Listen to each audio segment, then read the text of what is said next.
This is How Grizzly Found Gratitude, written by Dennis Mathew, illustrated by Taylor Barron. Once upon a time, Grizzly got lost in the wild. He couldn't find his way home, no matter how hard he tried. He still kept searching, but he became sad, lonely, and weary.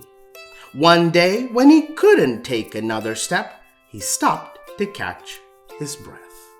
Seeing the resting grizzly, Bird stopped by. "Hey friend, I've never seen you around here. Are you new to the neighborhood?" she asked curiously. "No, Bird. I was looking for food and wandered far from home. Now I'm lost," Grizzly admitted in defeat. "Oh my, how long have you been lost?" Bird wondered. "I honestly don't know.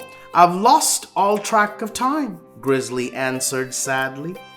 "Hey, I know just the thing that will cheer you up," Bird said, and flew off in a flurry.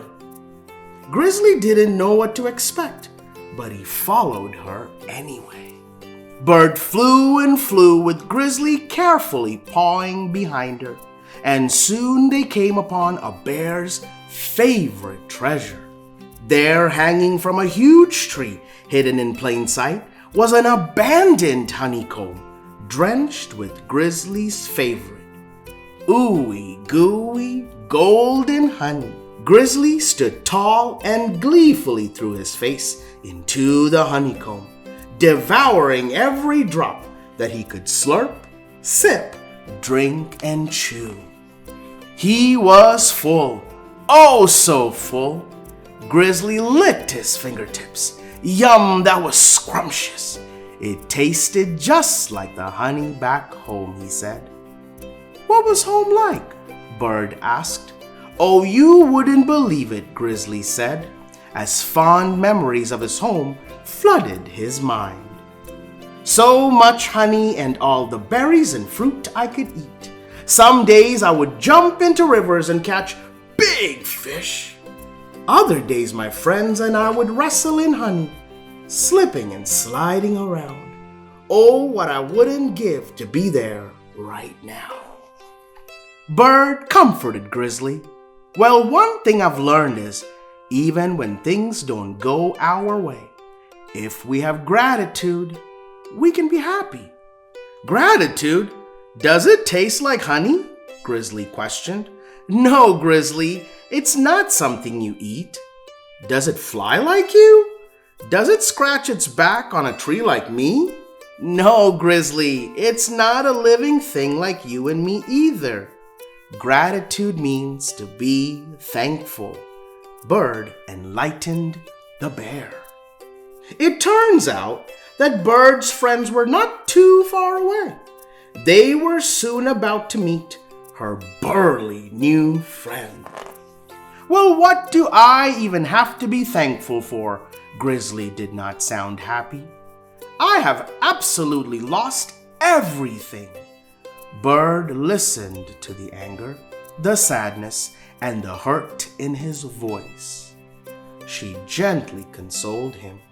"There was a time when I didn't know these words. I was a young bird without a home as well. But that was before I found my friends. The squirrels helped me find a home. Wolf and owl kept watch over me at night. Beaver and badger helped me find food. Life can be hard sometimes, but having gratitude can make the journey easier," Bird said. Grizzly thought for a moment. "I guess I can be thankful for the cave I found while I was wandering lost. At least I don't have to search for a place to stay. I am also thankful for honey. I am sure glad I'm not hungry. But most importantly, I am really happy that I am not alone, that I have someone to talk to and someone to listen." Bird could see it. Grizzly was starting to have a change of heart. "Bird, I'm sorry I was rude. I've been sad for so long that I guess I just get angry easily.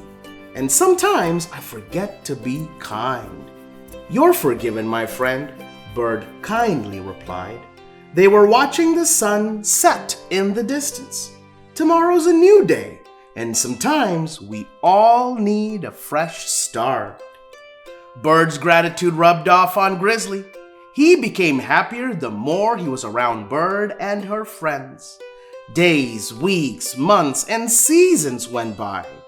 Grizzly still remembered where he was from, but he was also getting comfortable in his new environment. Together, they all started going on new adventures. Grizzly taught his friends to fish, to play honeycomb toss, and dodge the dirt. Bird's friends showed Grizzly their ways too. Grizzly tried to eat like the squirrels, howl like wolf, stay awake like owl, chew wood like beaver, and even eat bugs like badger. One day, when they were exploring, the group felt thirsty. As they searched for water, they came upon a roaring river. While they were quenching their thirst, Bird saw something in the distance. She looked closely and was suddenly shocked. She whispered, "Grizzly."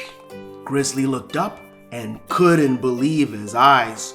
Far away there was a sleuth of grizzlies fishing. Grizzly didn't know them, but for the first time in a long time, he was seeing other grizzlies.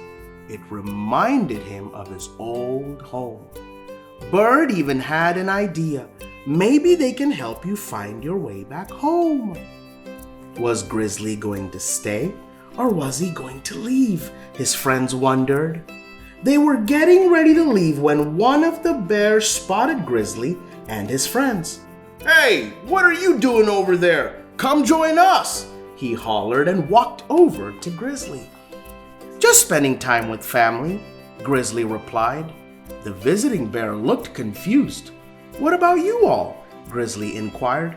"Oh, just looking for fish. We were just about to leave." "Well, come again sometime. There's lots of honey around here too," Grizzly added. "Sounds like a plan," the departing Grizzly agreed. "See you next time." As the sleuths started leaving, Bird couldn't believe what happened. "Why didn't you ask them to help you find your home?" she asked Grizzly. With the slightest smile and gleam in his eye, Grizzly replied, "This is my home. This is where I now belong, with all of you." Grizzly's friends gathered around him in a sweet embrace. The once lost Grizzly now had a family. "Home is not just a place," Grizzly added. "Home is also who you are with." In the end, Grizzly found gratitude, and it was gratitude that helped Grizzly find a new home. The end.